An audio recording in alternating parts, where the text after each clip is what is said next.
Alright, so I'm not going to be going through my usual review format with this particular review. I'm going to give you the setup of the episode, and I'm going to give you some details that are important for understanding the character stuff at work here, but for the most part, I'm not going to run through this episode play by play, and I'm going to abridge as much of that stuff as I can. I just don't feel like my usual summation style where I'm a little jovial and a little deprecating and a little trying to be kind of poetic or whatever is appropriate for this episode. I'm also going to warn you guys ahead of time that this is a creepy as shit episode. And yes, I did just say that.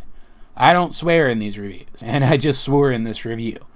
That should tell you how serious I am about this. This is a terrifying episode dealing with things such as PTSD and torture. And so I am going to be talking about those things in this review. If you don't want to hear about stuff like that, skip this one, please. But I will say, right here, right now, if you can get through a discussion of such things, if you feel like you can watch an episode with those things in it, this is a fantastic episode of the show. Spoilers for my own review, this is a really good episode. It's very well made, and it does deal with those things in a respectful way, as much as you can deal with torture in a respectful way. You don't feel like those things are here just for shock value. They actually inform the characterization of who I would consider the main character of Prime, that being RC. So there you go. Now you have everything that you need to know whether or not you want to watch this review, or even if you want to go watch the episode first and then come back, or watch the episode and then not come back. I honestly don't mind either way. All that said, let's get into the nitty-gritty of this. Let's recap it as much as I'm going to. While out on a routine patrol with Jack, RC stumbles upon a Cybertronian ship,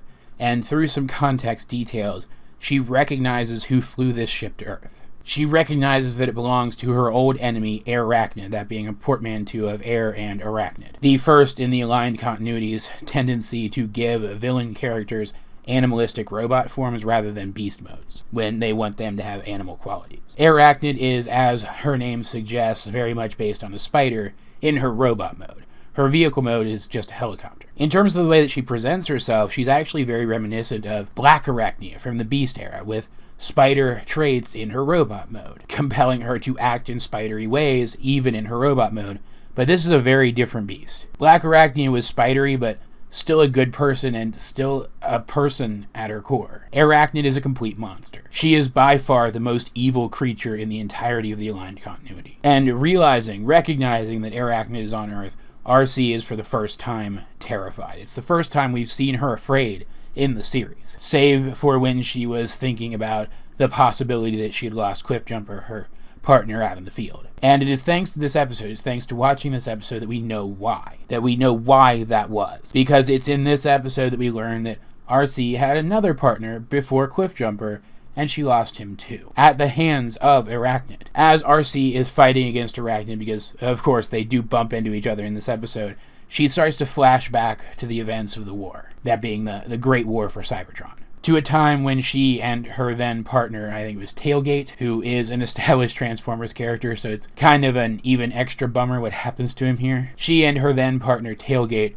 are both caught by Arachnid. Arachnid is a free agent now. She does what she wants now, which is hunting, like game hunting, indigenous species on the planets that she visits, so here she's hunting humans, of course. But back then, she was an agent for the Decepticons, and it was her job to get information out of them. The Decepticons knew that an Autobot attack was coming. They have 2 Autobot captives, so maybe the Autobot captives know something about the attack. And this is the part that I don't want to talk about, but absolutely have to, RC was strung up and tortured by Arachnid. It's implied that the torture went on for quite a long time, and she was most definitely being tortured for information that she didn't even have. And so because of that, and because RC is just such a stone-cold badass to begin with, Arachnid wasn't able to get anything out of her, she brought Tailgate in and tortured him to death in front of RC. This has left RC with PTSD, severe PTSD. Like, the implication is here that it's so bad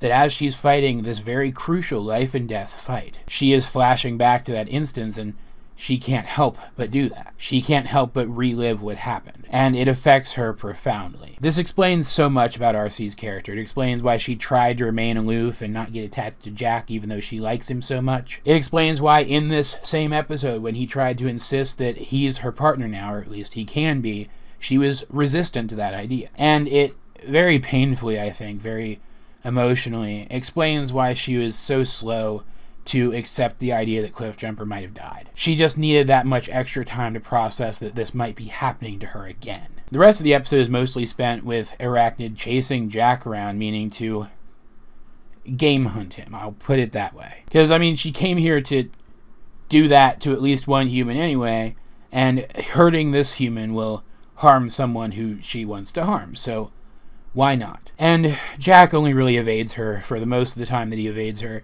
because she wants the hunt to be interesting. She's going easy on him. But he does kind of outsmart her by the end, showing that he can hold his own in a confrontation with a Transformer. It only, in the end, really serves to spark Arachnid to start taking him seriously, but at the very least, he did show that he's capable enough to do some damage. And him being in danger sparks RC to the realization that she can't let this happen again, that she does think of him as her partner, even if up until now she hasn't been able to admit it to herself. And it's the fact that she cares so much about him that she's able to keep fighting on even when reasonably she shouldn't be able to. And she is, in the end, able to drive Arachnid off before Jack is hurt. This is, as I said before, a horrifying episode. It's shot in very low light. Pretty much all of its scenes, aside from the actiony ones, are framed like scenes from a horror movie. The themes are, of course, incredibly dark and incredibly terrifying. It almost feels like an episode that's too dark and too scary to show to a kid. An episode of a kid's show that shouldn't be shown to a kid.